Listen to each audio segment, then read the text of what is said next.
Dana Hewancorn, and I work for Reason to Live Native Suicide Prevention, and today I'm going to demonstrate how to make homemade yeast bread. And with the yeast bread, you can make all kinds of good stuff with it. So I'm going to demonstrate how to do some of those things with this recipe, and this is a life skills class that hopefully you'll be able to learn how to prepare bread for yourself at home. So I'm going to start with 3 cups of hot water. I'm going to double this recipe, so I'm going to do 6. Hot water.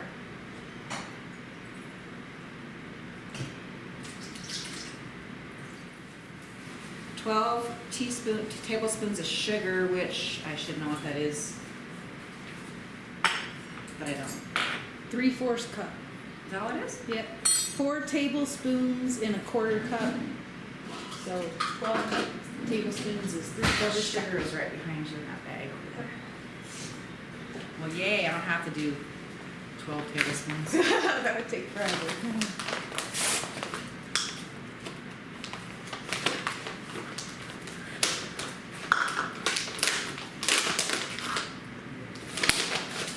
My assistant Sierra is here filming this and going to edit it for me. Do you know why they require hot water instead of like just Hot water because you need to activate the yeast to help it rise. Sugar feeds the yeast. So there's your sugar, and I got 3 teaspoons of salt. But I'm going to double it, so it's 6 teaspoons of salt. or you could do 2 tablespoons. Or we could do 2 tablespoons. Baking and cooking is math and science. You can do this project with kids. Yep.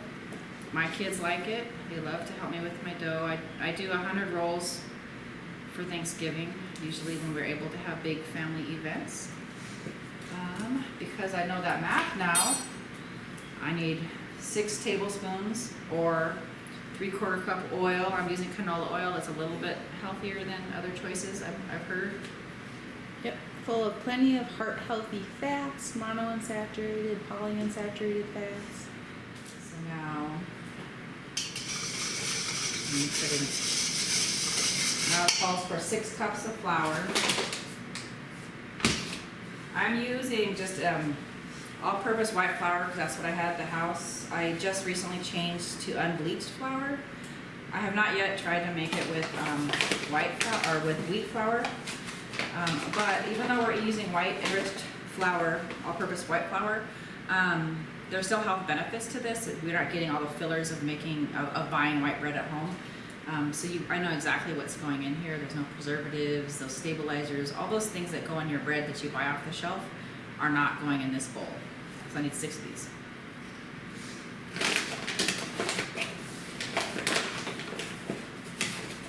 I kind of just measure and shake. It's probably a more correct way to do it if you're a real baker. You're a real baker. That's how you know. You don't even have to measure it correctly. You just like throw it in there. You just know the amount. Should have got a bigger bowl.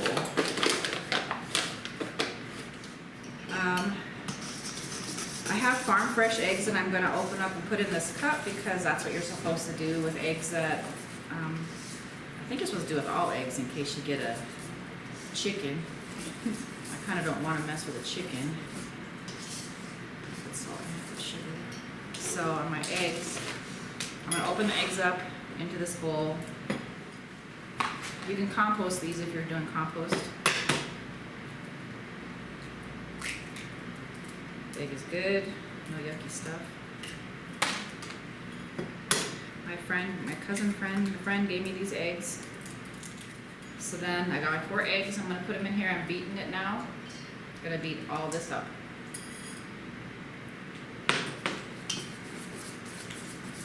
I'm doubling this recipe that's going to be listed because I'm making so much things with it.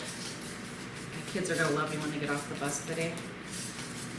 Those that get to get off the bus. Yeah. Now, this is 2 cups of hot water. The recipe calls for 4, which would be 8, but that's a lot of yeast, so I'm only going to use 6 yeast. Oh, I need to put sugar in. So I'm gonna put 2 teaspoons of sugar. Again, the sugar feeds the yeast. You want the yeast not to be starving, I guess. It helps it rise. You wanna check your yeast to make sure that it's not expired, because if you just have one sitting in your house and you don't know when you got it, I've done this and I've made bread and it didn't rise. So I just bought this yesterday. This yeast is good until June of 2022, so it does keep a little while on your shelf. I should have got scissors. I learned how to do this recipe when I worked at Head Start years and decades last century. That's how old I am. Evelina Garcia used to make this for the Head Start. She used to work on Head Start 3, so I don't change the recipe at all, kind of in honor of that teaching I got as a young mother. So I'm gonna give this a little stir, let the yeast kind of start working. Okay, I think it's good.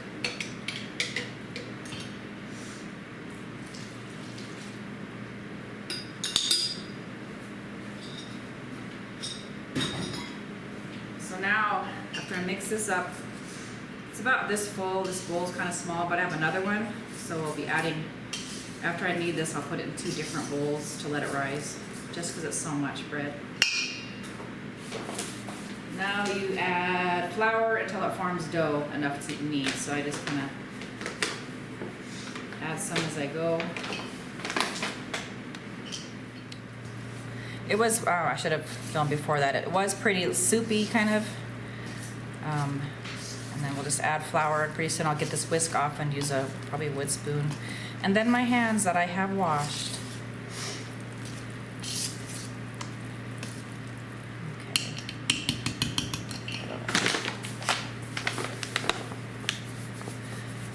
So during the pandemic out here in Elmo, or anywhere, all the time in Elmo, we don't always have access to this. We have no store, but we might have all this stuff sitting in our pantry. So instead of having to run 17 miles to town, and I need to make bread, I can make bread for myself and serve my family. One time when my granddaughter was my first granddaughter, she was kind of spoiled. She wanted a peanut butter and jelly sandwich. It wasn't this bread, but I didn't have any bread, so I had to make a batch of fry bread for her, because she was 2 and she was the boss then. So she had homemade fry bread, peanut butter and jelly sandwiches. It was cute. But the skill isn't much different of knowing how to make bread for your family. I don't like my hand in there yet. It's pretty sticky. And then pretty soon I'm going to turn this out on the counter and then knead it.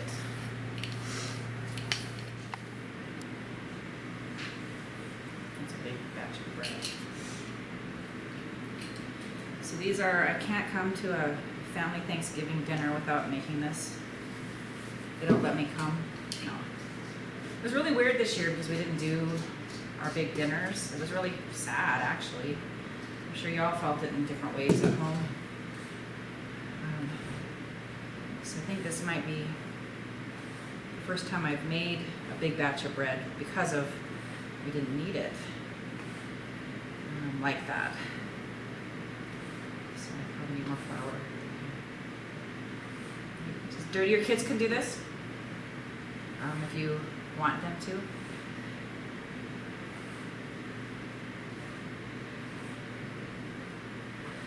So the kneading, it works the glutens and helps make your bread nice and the texture you want it to be.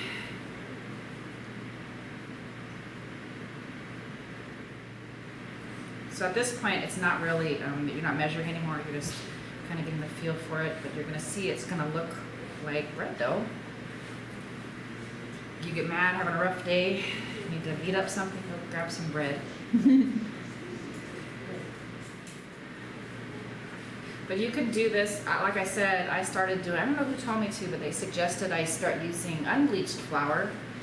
So I've actually been doing my baking with unbleached flour, and it doesn't even look different. I don't even know what the purpose of bleaching your white flour is, because I thought for sure it would be more brown, and it wasn't.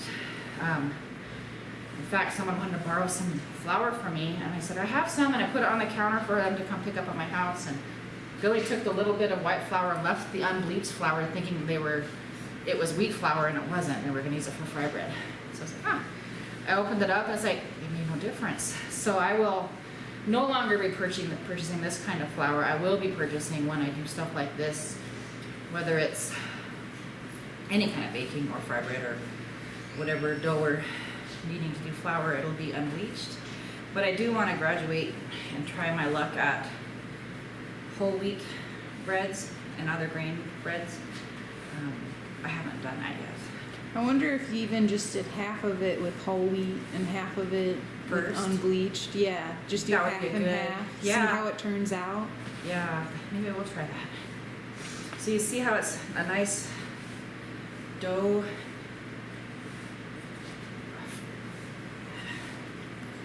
Then you're gonna put it back in this bowl and let it rise in a nice warm place. And you have some sunshine over here. And then while it's rising, I'll be prepping some things so I can show you what you can do with all of this bread. This is a lot of bread. This is 100 rolls of bread, I'm pretty sure. When I looked through my own Facebook page for the recipe, I did 100 rolls one year. I'm gonna find it.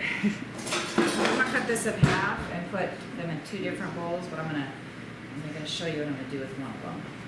I'm gonna cancel that one out. And I'm gonna break.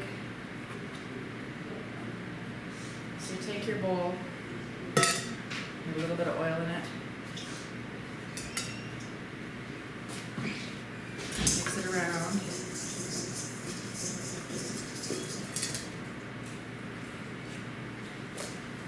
I kind of just do a nice little turn, cover it with a towel. And look at it first. So when we come back, it'll have 2. I'm gonna clean this one. Punching my bread down because it rose. Now I'm gonna make some dinner rolls.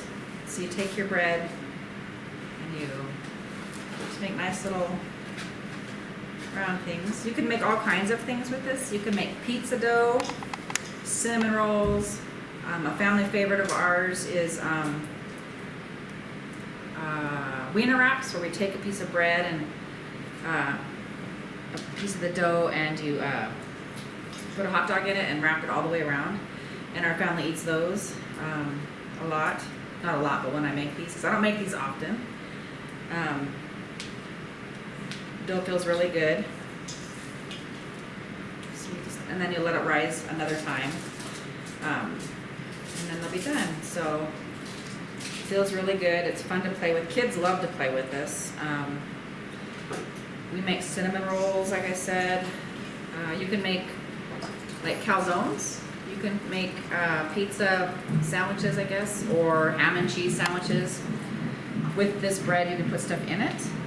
We were talking about doing like half whole wheat flour with your unbleached flour as you're trying to change from eating a white flour product to a non-white flour product, to a whole grain flour product. So that's something you can do to help. This feels really good, actually. So make sure when you're putting your bread together and your dough together that the water you're using is hot, but not too hot. I was a little afraid that I might have had it too hot, but I think it's okay, actually. It feels okay. So there's these gotta rise again, so I'm gonna sit them over here with a towel. So these are the hot dogs I'm gonna make.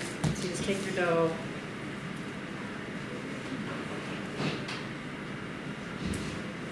I think it's got quinoa in that. Oh, sorry. Somehow. And then you take your hot dog, just kind of wrap it in there.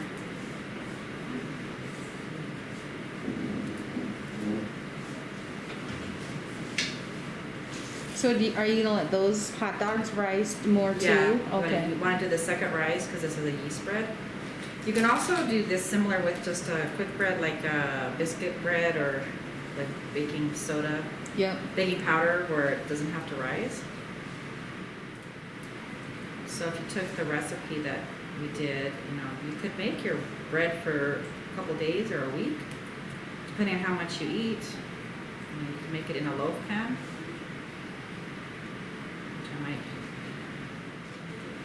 It depends, and what you put in here, you're in control of. So it depends on what kind of nutrition you want to put in your bread. And like you could change the type of bread we're even doing. You could do a whole wheat bread. You could. When I was thinking of making like a cinnamon roll, but not cinnamon roll, I was going to put like huckleberry jam in there and roll it up like that, like a fruit roll. I was going to try that. I haven't tried that yet, but I was thinking about it because I make jam too. So now this also has to sit and rise. Here's the loaf pan. It's probably about enough for a loaf. So then you got your bread dough. Let it sit. Let it rise one more time. Pop it in the oven. You got yourself some dinner rolls, some bread. Like I said, you can make all kinds of other things with it, and we'll see how it turns out.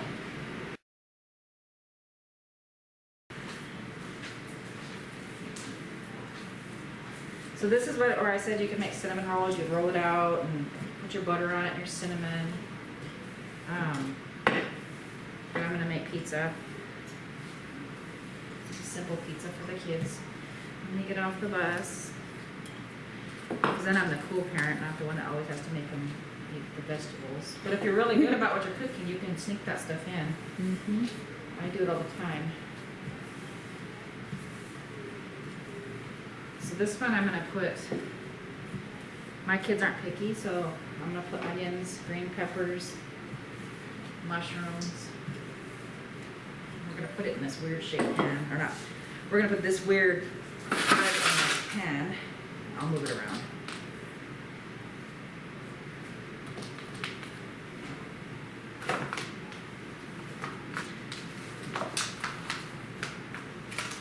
Oh, that's coming for a rectangle. That's cool. So I'm gonna move it around.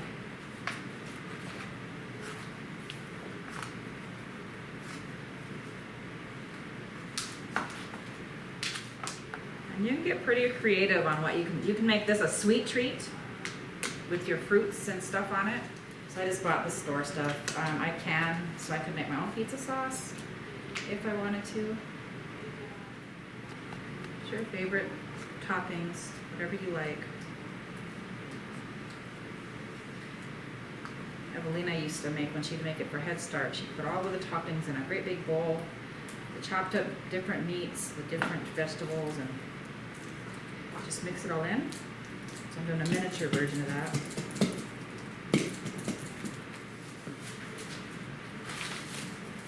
So again, my kids aren't picky. I want onions. I'll put your onions in there. My adult kids are picky. They try to act like they don't like them. Although they eat the same amount as the little kids. If you're making your own sauce, you could use a food processor or something and add like your spinach or other greens to your sauce. You can do the same thing with your spaghetti to get more vegetables in there. So this is just a mixture of sliced mushrooms, olives, and green peppers. I'm really lucky my kids are not picky. Come to my house, you're probably gonna eat vegetables too.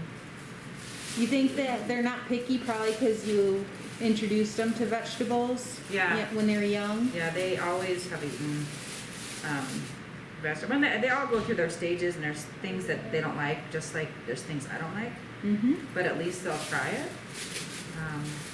I think there's legitimately times you just don't like something. Yep. So it doesn't mean it's the end of the world. It means you just don't like that particular product. Mm-hmm. I've actually taken mushrooms, because I have kids that say they don't like mushrooms, or adults, and I food processed them to mush, to nothing, put them in my spaghetti sauce. They didn't know they had. I've actually put spaghetti in my, I put mushrooms in my meatloaf, and I did pretty much half and half. And I didn't even know it was just a meatloaf. And because all the vegetables are covered up by the meat and the cheese, it's another way to sneak it in. It's not on top. So just pass it up and make it look pretty, and there's a nice dinner for your kids in a hurry. You can use, if you have hunters and you have hamburger from your deer or whatever, sausage, you can cook that up and add to it. Different kinds of cheeses. I just got a mozzarella slice because I hate grating cheese. But think about having your kids or your grandkids at the house, and keep them busy doing something. Let them do all this. They can prep some of this, depending on their age. If they're cutting up the food, and the fun they could have while they're doing this together. It could be messy, but it's still fun and experiencing it. And learning to cook from a young age.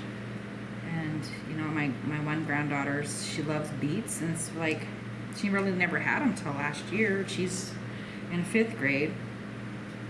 So. Plus, I feel like getting kids involved with this part, the cooking and putting things on it, makes them more willing to try it. And they're proud of their work. Mm-hmm. It's like this will be the best pizza ever if they got to make it. And I think it gives them appreciation for the work their parents put into their meals. Absolutely. There's your calcium. We're getting multiple food groups in here. We got dairy, protein, vegetables, grains. Vitamin C, your vitamins. Yep. Ken will put some pepperoni on top, and then one more cheese because we have it. How about that? So you're gonna layer it. Ooh. A little bit. So nice weekend. This could even be if you're home, you can have this ready for them when they get off the bus. You could have it for dinner. A weekend, if you think about a breakfast one, if you wanted to do a breakfast pizza, how could you change that? You could do your breakfast meats. You could put cheese right on top, or eggs right on top. You can. It's all a matter of what you think you can do or want to do. So it can be as simple or as fancy as you want. So if you did a breakfast one, you can do bacon on it, sausage, eggs, gravy. You could. I wouldn't, but you could. There, that's good. I'll put them in the oven and we'll show you how it turns out. All right. So what are you doing now, Dana? I'm just gonna roll up the last of our dough. We're just gonna make some more dinner rolls. Just showing you can use different kind of pans. You can use what you have. So I've used cookie sheets. I've used pie pans. If you don't have a bread pan, I've seen bread just put loosely on a cookie sheet and it kind of looks different. So you can do that. So you don't have to have anything special in your kitchen. So that pizza, you just put it straight in the oven. You didn't let it rise anymore? Yeah, because okay. It's thinner. And so these ones that are sitting here rising, they're just going to be there for about 30 minutes? As soon as I take that out, they'll go in. Okay. Plus, we only have this size of a stove. We only have so much oven space. Yeah. So the other thing that I wanted to talk about is doing this kind of stuff is self-care. There's a lot that goes on with working with your hands, and whether it's beating or sewing or making bread or preparing food for your family. There's a lot of good stuff that happens when you do that.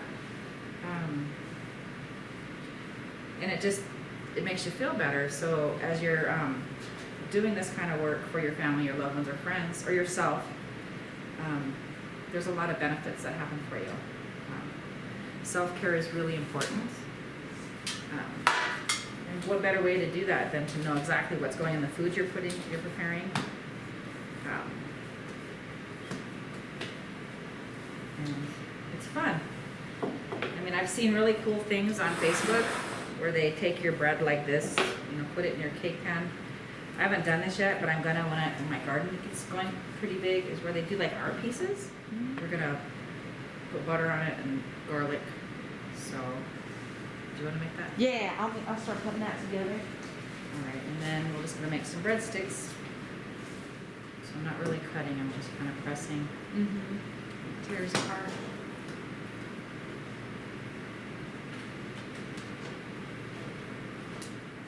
Just kind of drizzle it over. Yeah. I don't know. I've never made homemade breadsticks either, so I guess we'll see how it turns out. Very buttery. Alright, here's Dana's pizza. We already started digging into it. It's really delicious. It turned out really well. So now we're just waiting on everything else to finish rising. Alright, so we got Dana's bread rolls done here, and also those, what'd you call these? Wiener wraps. Wiener wraps. Her wiener wraps are hot dog wieners. All done. They look beautiful. And now she's putting in her rolls, her breadsticks, and then her loaf of bread. It's all in. It smells delicious in the Elmo kitchen.